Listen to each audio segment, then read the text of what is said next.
I'm switching to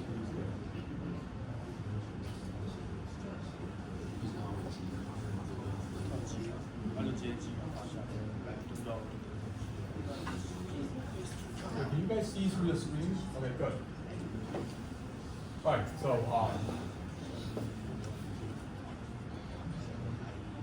this guy is taking out a beer. It's frozen inside a refrigerator. Right? Water, right? Liquid. Nothing changed. Pops, and then turns into salt. Okay?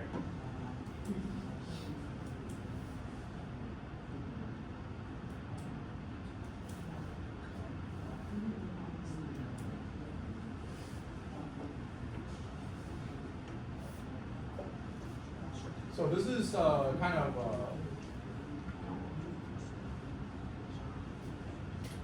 so this is trying to resonate what I was trying to talk about. Is that if you pass the melting temperature and then you hold on to it long enough and try to inhibit the atoms to move, it will stay as liquid. What it doesn't in the video footage, what you see is a beer that's already frozen below the freezing point, right? What it does is it took out, it's still liquid, and it gave a kind of a shake, right? Did it give a shake, right? It gave a shake, right? And then it's that kind of vibration that shake the atoms and then start moving, all right? And then arrange into what you so call a crystal structure. Hey, you know what? Try that during the weekend. Will you guys get a beer and then do that, right? But just don't drink it and then drive, right? That's not. So this is what I'm trying to say is that below the melting temperature, if you're able to hold on to it, it actually can be a liquid, right? But so this undercooling thing, you can try to play around with that. Now, getting back into what's talking about, the G total is the summation of the bonding energy plus the interfacial energy, right? So this two energies, if you were to draw with energy with the x-axis as the size. So size of the nucleus. Right.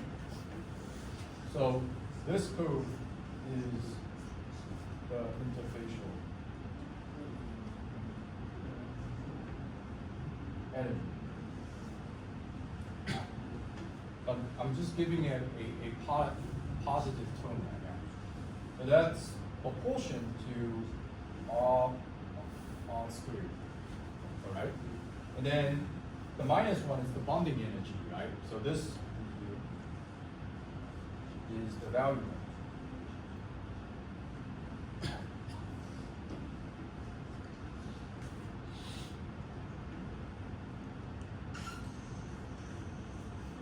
Right, so that's proportion to R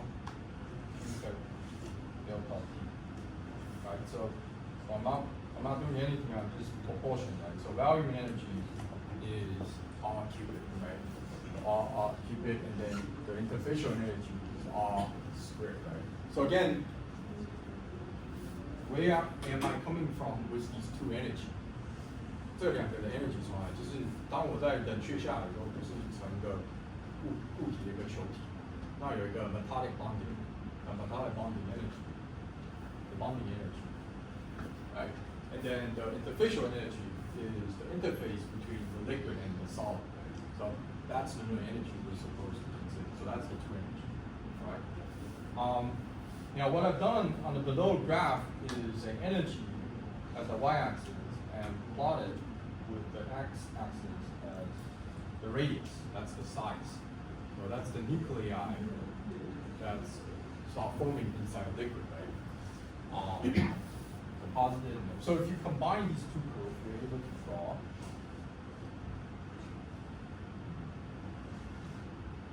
something like that. So this is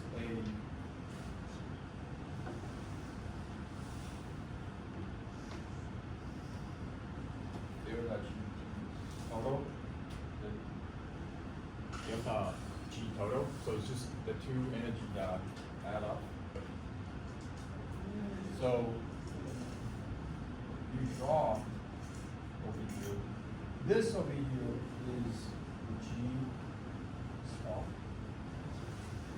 And then over here, this over here is the R star. Okay?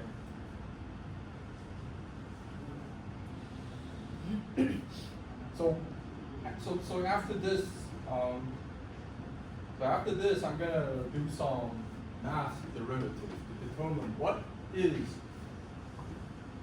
the radius of R and delta G in order to forming a nuclei inside a liquid. Okay. Any questions so far?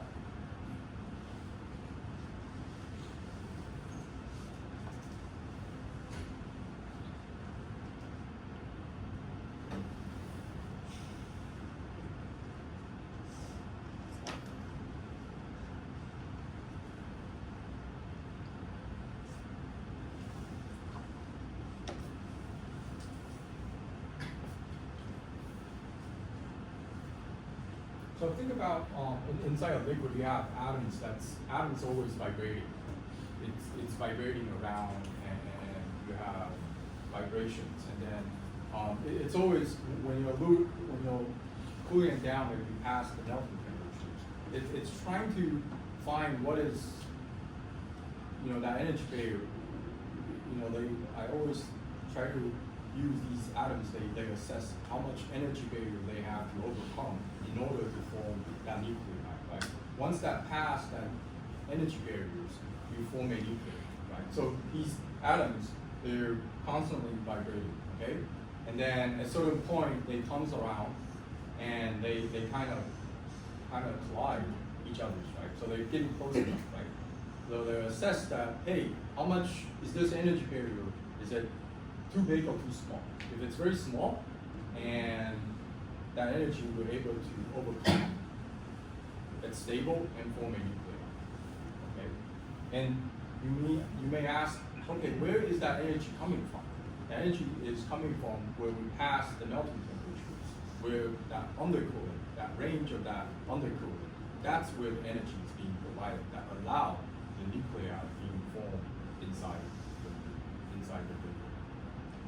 Okay, is that clear?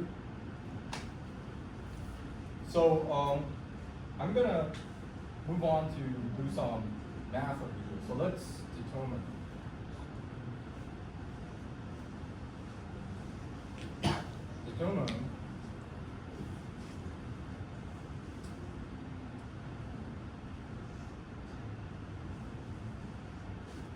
R star delta G star.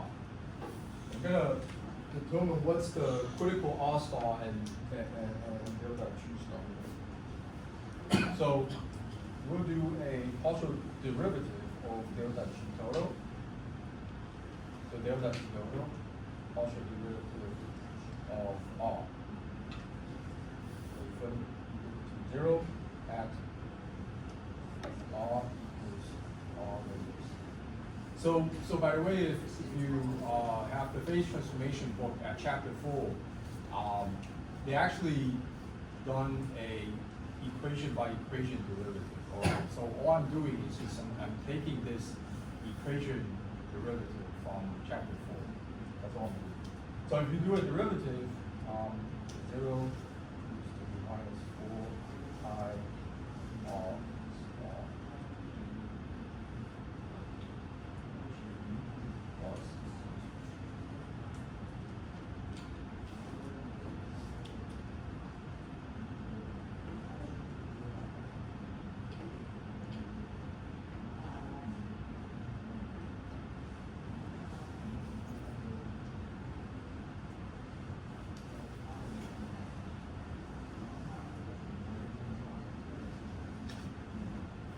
So what I'm doing is I'm taking the delta G total and then partial derivative radius R. So what's delta G total is over here.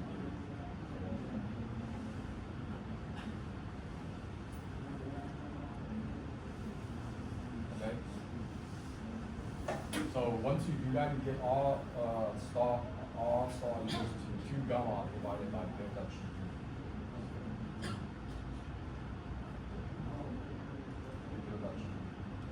Okay, so next is I'm going to put R star back into original delta G. Okay, so I'm going to get delta G star 365.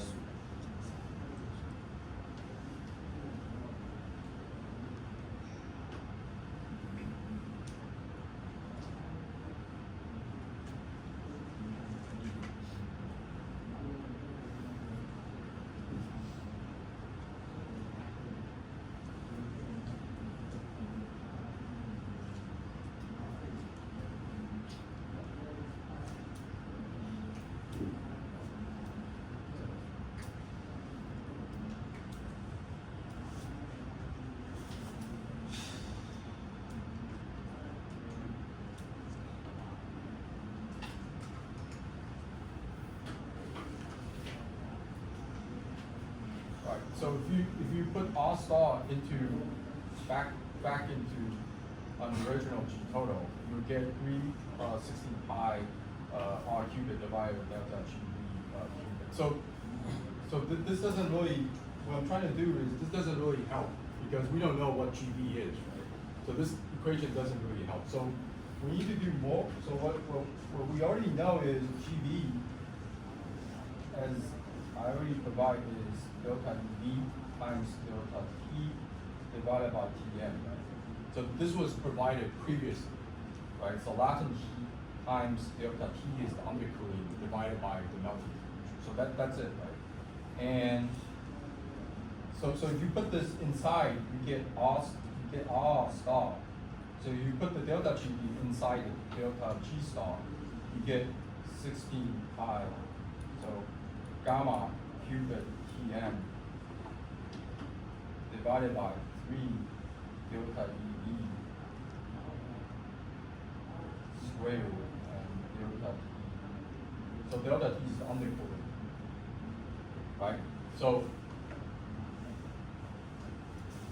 what this shows you is now delta EV, you know it, right? So this is just a joule per meter centimeter cubed. Okay, so this is just a value. So this can be calculated or be measured, right? So now we know what's the critical radius. Sorry.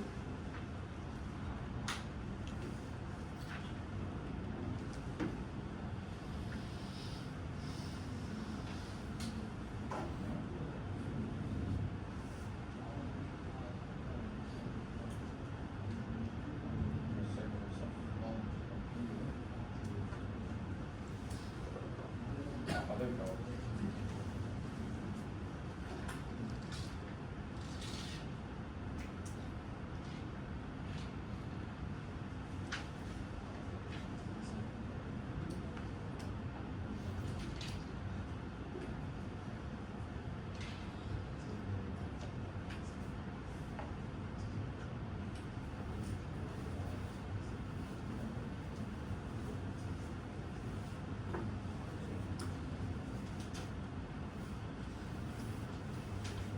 So if you bring this delta GB inside this formula, you organize, you will get 16 pi gamma 3 Tm divided by 3 delta EV squared delta T squared, right?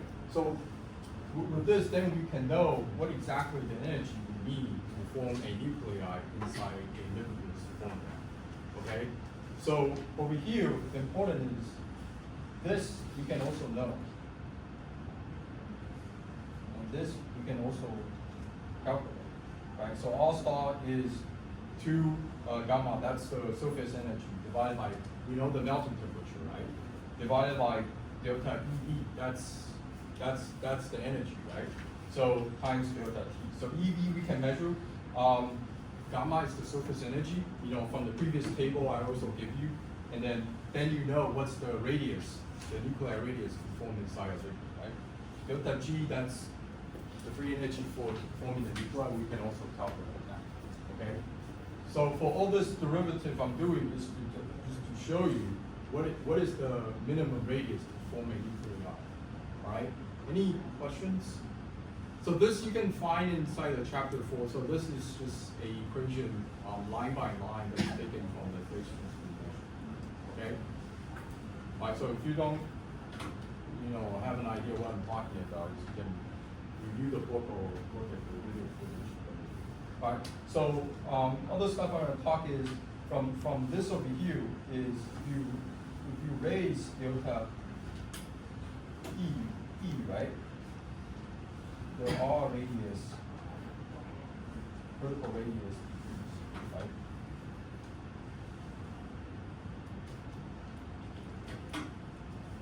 Right, so if you increase the delta E, the R vertical radius, right?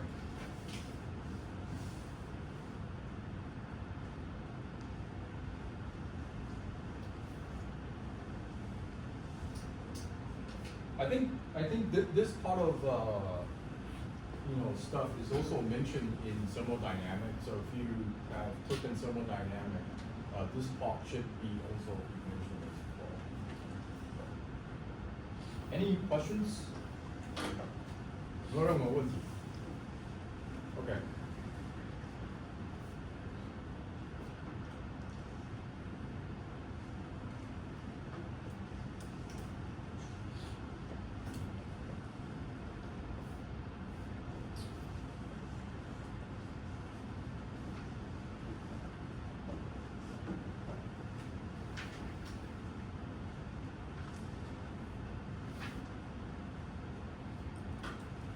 Okay, so I'm going to move on.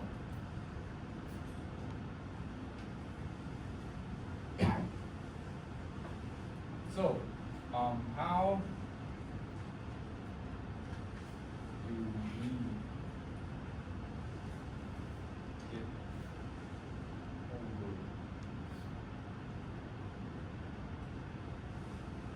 the bump? So what I'm talking about is the delta G total equals to minus 4 pi r cubic delta GV plus 4 pi r square root and times the surface energy, right? So imagine that you have these atoms, right? And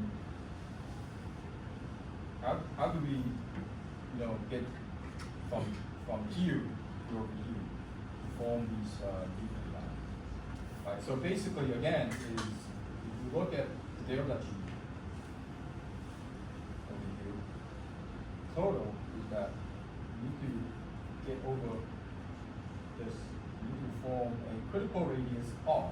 This is R. So this is the number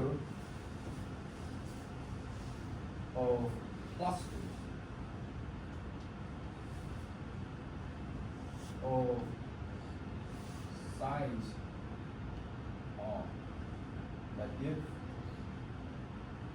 us an estimate of the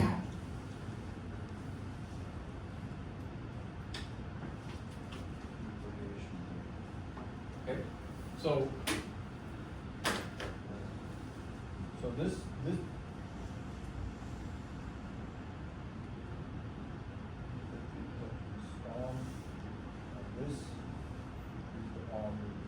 so you will never have, you will always have a minimum R radius to form a nuclei. You always need a energy to form a nuclei. So I know in the entrance exam, maybe not this year or last year, previously we had a student that draw this kind of curve like this, right? So the delta G like this.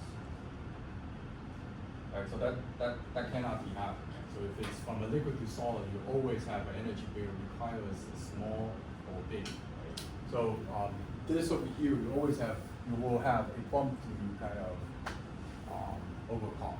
Right? So over here, the number of possible side radius give us an estimate of the nucleus, right? So you have atoms that kind of jumping around, vibrating, right? So when you're undercooling, you pass the melting temperature. That's the energy coming from, and then they kind of collide, and then it says, hey, this is enough undercooling energy that allows us to overcome this bump. Yes, then form the nuclei. All right.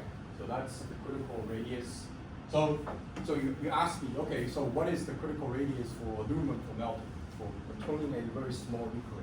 You can use the two equations of G star and R star I just calculated, provided, right? You calculate inside and you know what's the undercooling that you need to form a general small nuclei inside a liquid. So the number of positive size radius, right?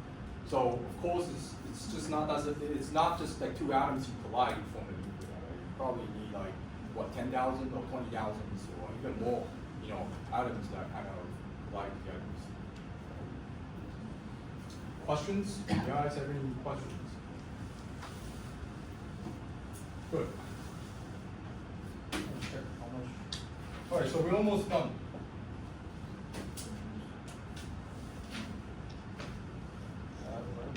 We talked about it.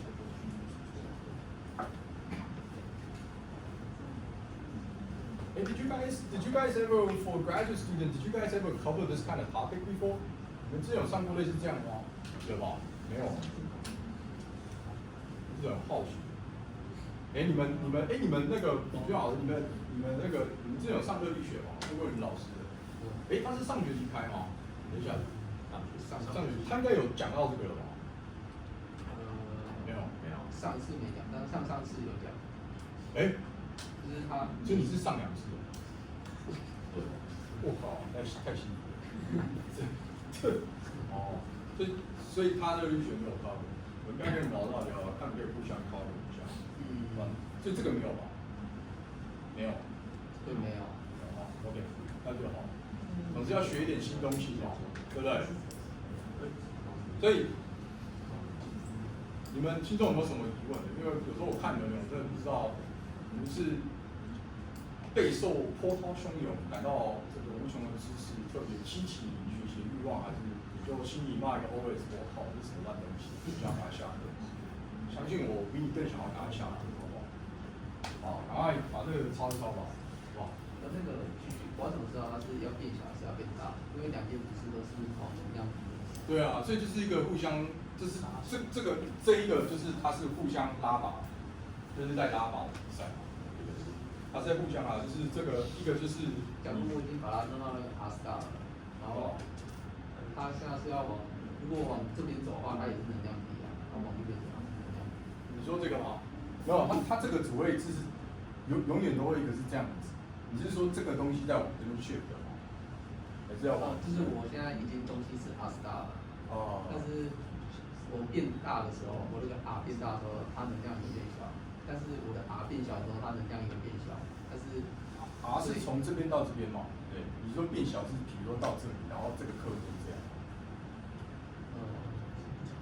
就我那个 cluster 现在不是已经是 R star 嘛，就大表是 R star。对。然后，所以我的 cluster 变大的时候，它能量不会变低。对。然后但是我看左边，它也是一样写下去，它 cluster 变小。你说左边是这个吗？对，左边的曲。对，所以它这个就是描述它还是要克服一个，我不知道有没有回答你，就是它还是要克服一个人障碍，就是说它今天不是你靠近完以后，然后它就可以形成嘛，OK 吗？所以它一定要至少要到这里来，你是说它到这里来它就可以形成吗？我不知道我没有懂你的问题，你要问的问题，还是有同学可以帮我？还是你要下课再来好不好？不好意思，中文不是很理解，it's okay. I always like students ask me questions. Okay. Any apart from the domestic student, any other students? I think, hey, Lendro, I think today you're the only biography student that attend, right? Where's your other fellow? Did they decide not to come? Hey, I didn't see them. hey, it's very obvious, like, in this classroom, like the domestic and international, right? So like you guys, if you guys don't show up, I will know you guys don't show up, right? Like for example, like I'm not trying to be discriminating, but like some of the domestics who didn't show up, I probably won't know. But for international students, if you don't show up and you don't send me an email, I really will know. It's just you guys are only the people, right? It's like, okay, good. Let's move on. So this is a figure I want to show you the critical radius and free energy for silver, right? So when we do undercooling. So undercooling meaning that I already passed the melting temperature and delta T, right? So this is 0 degree over the melting temperatures, 100 and 1,000, right? And then this is the critical radius according to our calculations that I've shown you. So that's the left-hand side y-axis and delta G star on the right-hand side y-axis. So what this figure that I really want to show is, what I want to express is that regardless today how much the undercooling, you will always need to have a minimum requirement of critical R and critical delta G, right? So this is like proportionally, or you want to say, kind of combined together. So there's never going to be zero, right? Just getting smaller. So it's like 10 to the power of, 9 down all the way to here, and then G star you have 10 to the minus the power of 16 maybe. So it's just 0.000, very small. So few things, you don't have to copy this. I just want to emphasize while you're undercooling.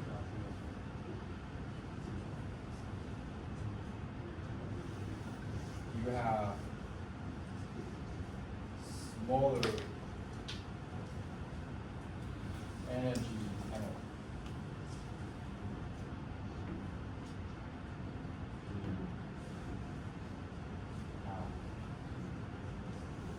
Okay.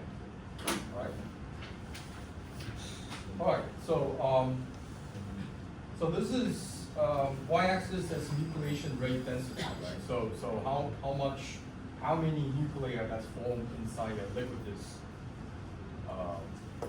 substance, and the x-axis is undercooling, right? So you can see with more undercooling, the nucleation rate, increase exponentially, right? This stuff I want to talk about. So by this point right now, these are all homogeneous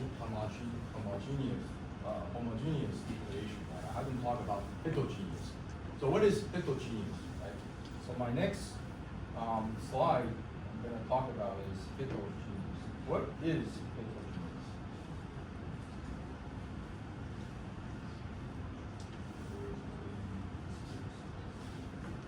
What is heterogeneous nucleation? So it's a solidification of liquid metal on low walls. Okay? And second is recrystallization,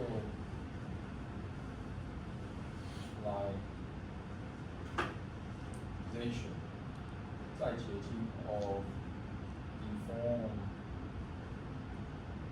metals, deformed metals, initiating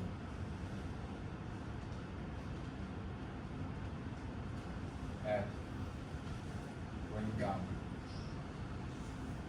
So like precipitates, as I mentioned, that you have precipitates on the grain boundary.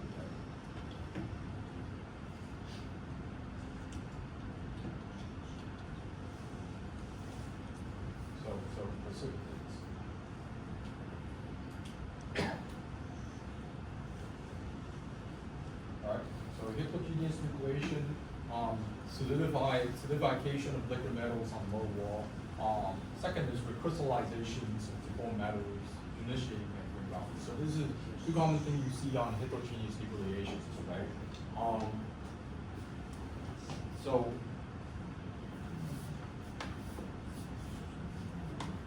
yeah, so I don't know, did you, I always like to use drinking cocktail, for example. Our family, my dad and my mom and my grandma or grandfather, my family, they always like to drink whiskey. So the point of whiskey is that usually you have ice, right? You make some ice cubit like diamond shape or cupid shape. And these ice cubit, they're like if you go a very luxurious club or whiskey party dining lunch, is that these whiskey can be very expensive because of the drink and because of the ice cubit. And these ice cubit is like diamond, right? It's like very transparent, right? One thing to kind of try to tie this with phase transformation, or what I'm talking for this topic is, I don't know if you guys ever think about it, is if you go home and you have an ice tray, right? And then you put water inside and put it inside the refrigerator and wait long enough, and then you take it out, and then you look at the ice cube, it's never going to be transparent, right? It's sort of semi-transparent, right? Right? Like I'm not the crazy person, right? So if you look at the ice cube, it is you have bubbles, and then you have the little foggy stuff inside the cube, right? So this is a very common thing about heterogeneous nucleations, is that the wall that a nuclei, the solid, that form on every directions of the wall. You have these dendrites that's kind of growing, and then eventually it push out the contaminant.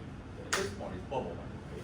And then the bubble is being pushed all the way to the center of your qubit, contaminants or contaminations, right? So if you go home again and check, I can guarantee you that all these bubbles, they're always trapped inside at the center of the qubit due because of heterogeneous nucleations or dendrite that grow on the walls, right? So what's a perfect way to grow a transparent ice cubit? I'm sure you can make a profit out of this. Is to try to have the ice grow in a single direction, right? So a single direction that helps you grow will eliminate or push the bubbles at one side, and then you cut it down, and then you have a perfect ice, right? Does that make sense to you guys? So the heterogeneous nucleations of this. Now, another true application about these growth is that in single silicon wafers, right? They also do the same exact thing, right? I'm sure that semiconductor industry is a booming industry. So to grow a single, not a polycrystalline, but a single crystalline, is that you have a liquid silicon, pool of liquid inside a crucible, right? You first grow a nuclei inside a substrate, and then you start pulling at a designated direction. So once it pulls, you have a single crystal that's being grown in one direction. So it's a single crystal, right? And what it does is once you start pulling, the contaminants or these bubbles and stuff will be pushed out at one end. And eventually you will get a pure 99.99 silicon, pure silicons. And then at one end you can tuck the contaminants. Okay? So this, again, side thing I'm talking about. All right. So I'm going to draw some schematic heterogeneous nucleation. So this is a abbreviation. So you have a substrate. This is a mode. And then you have a liquid, right? So a mode, and you have a liquid mode. So I'm going to say this is the N. So this direction is gamma SM. And then this direction is gamma SL. And then at the tip over here, this is gamma mode and liquid. Right? So above over here, this is just liquid metal.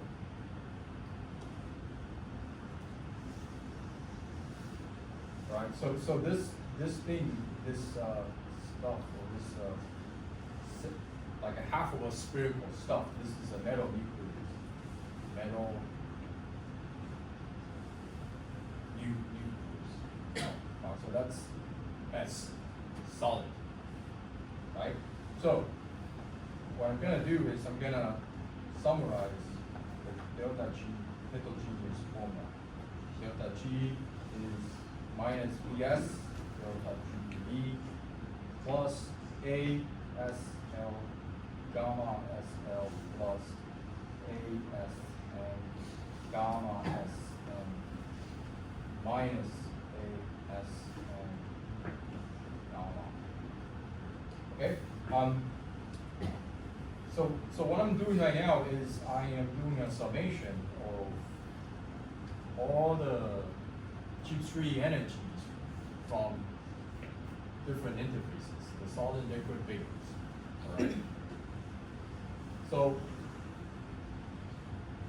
one thing is over here, you might, if you read the book, you might have question is why are we subtrating, or why are we having a substrate of minus A? So A is area, Sm is solid mode, and then gamma mode, and liquid is we like to remove the molar liquid interfaces by the amount AS. So I don't know if you recall, it was using Young's equations.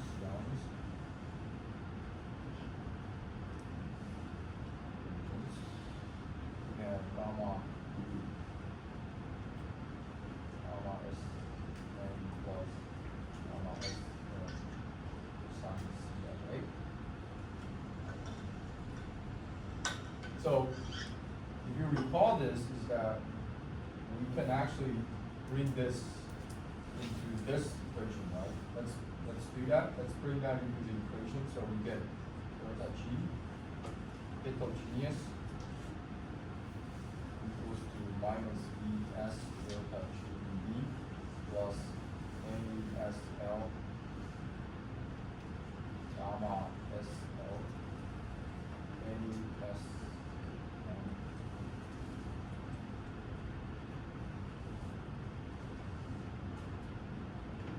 Okay. Well,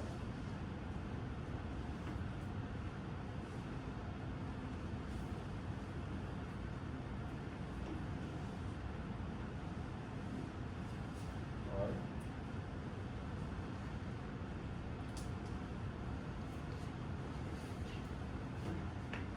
All right. So I haven't taken in, but on my next slide, I'll continue to do the derivative. So eventually, the bottom line is eventually you will get delta G heterogeneous equals to the homogenized and time the homogenized surface energy times a factor, a shape factor. Okay, so bear with me with this, and then we have more derivative on the next slide. Okay, so you guys copy this, and then let's wait for a few minutes.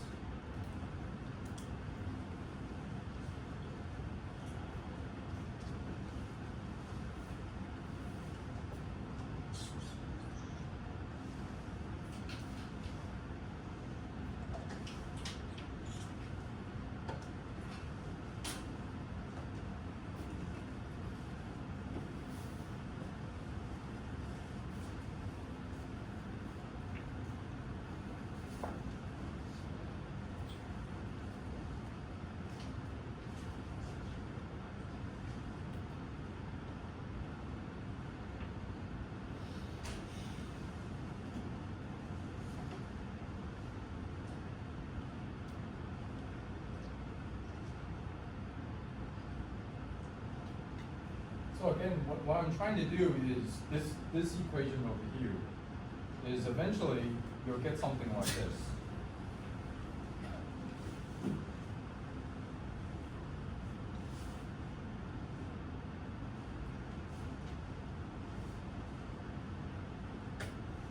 So remember the delta G homogenized equation, right? So at the end, for my next line of Newmore derivative is, if you have the delta G homogenized, you times a shape factor. So what do I mean by a shape factor? So a shape factor is, right now I'm considering a half of a spherical, right? A half of a shape of spherical, right? So shape factor is just, you're considering half of it, so you times 0.5. So if you have a homogenized nucleation of a G3 energy of a nuclei, and you decided, A, you have a mode and it's a heterogeneous nucleation, is you just times half of it, right? So homogeneous times half. Now, what happens is, if you're not growing a half spherical, you're growing like a 1/3 of a spherical, right? Like a half, maybe at the corner like this, like this, like a 45, that kind of shape, right? So that's like a quarter of a spherical, right? So then you times 0.28. So on my following next slide, if you jump way ahead of time, is you have the shape factors formula, like how much shape factor you have to times in order to get a delta G heterogeneous G3 energy. Okay, does that make sense? So, for example, if the shape factor is 1, right, meaning that the delta G heterogeneous is equals to delta G homogenized. Okay, so that G3 energy is the same. Right? It doesn't make any sense. Right? So it depends on if you're growing on wall, that's half of it. Okay, so why am I doing this? Is I'm going through the mass derivatives, and then on my next slide, we'll get to this get this formula. So this you can also find on the book on chapter 4 on, I don't know which page, but it also will do the same thing. All right, any questions?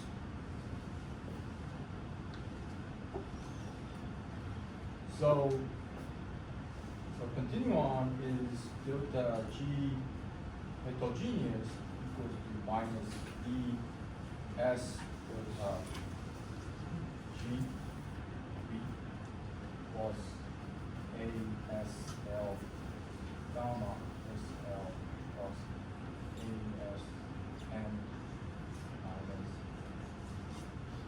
gamma S L cosine theta. Right? So this equals to minus B S delta B plus gamma S L. So A S L minus A S N cosine theta. So this term over here is proportional to 4 pi sphere. So this is the cup, the half of the sphere, right? This over here is proportional to pi squared, right? And this part over here is proportional to 3/4 of pi cubed, right? So basically what I'm trying to say is you have a cap on this growing on a mode structure, right? So if you combine all of these equations together, you get delta G heterogeneous minus 4 pi cubed delta GB plus 4 pi squared gamma liquid S theta, right? So what I'm doing right now is I'm just organizing everything together, right? So S theta is the shape factor, right? So S theta is always smaller than 1. Right? So the formula for S theta is 2 plus cosine theta plus 1 minus cosine theta divided by 4. So in short is this, you can write G star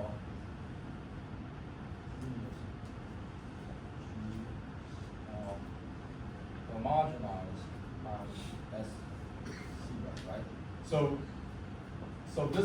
this value will be always bigger than this value, all right? Okay? So this S theta is just a math equation of describing the entire spherical. Alright, so it's always, the biggest is 1, and then you can be smaller, 0.9, 0.8, etc. Okay.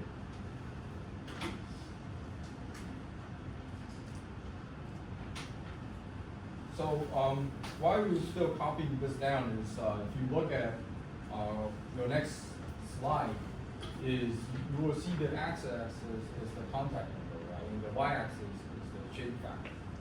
So again, closer to 1, meaning that the heterogeneous equation of the G3 energy is equivalent amount of delta G for homogenized equation, right?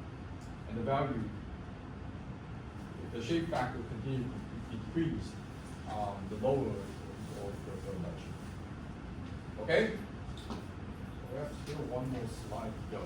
Any questions over here?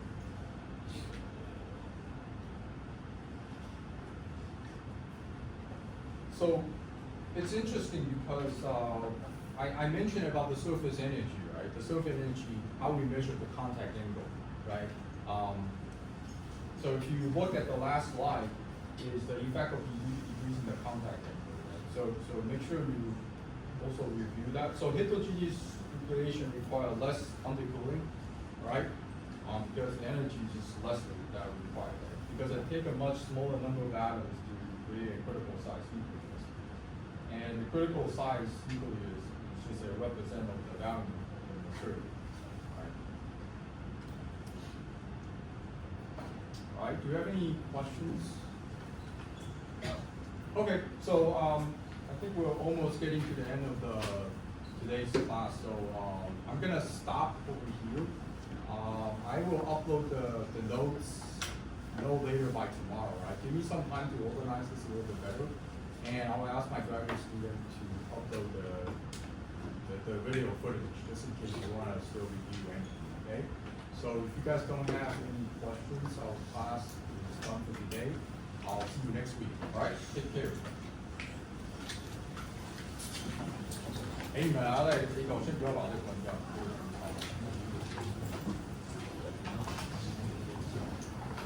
I think some of your classmates haven't submitted these proposals yet. So please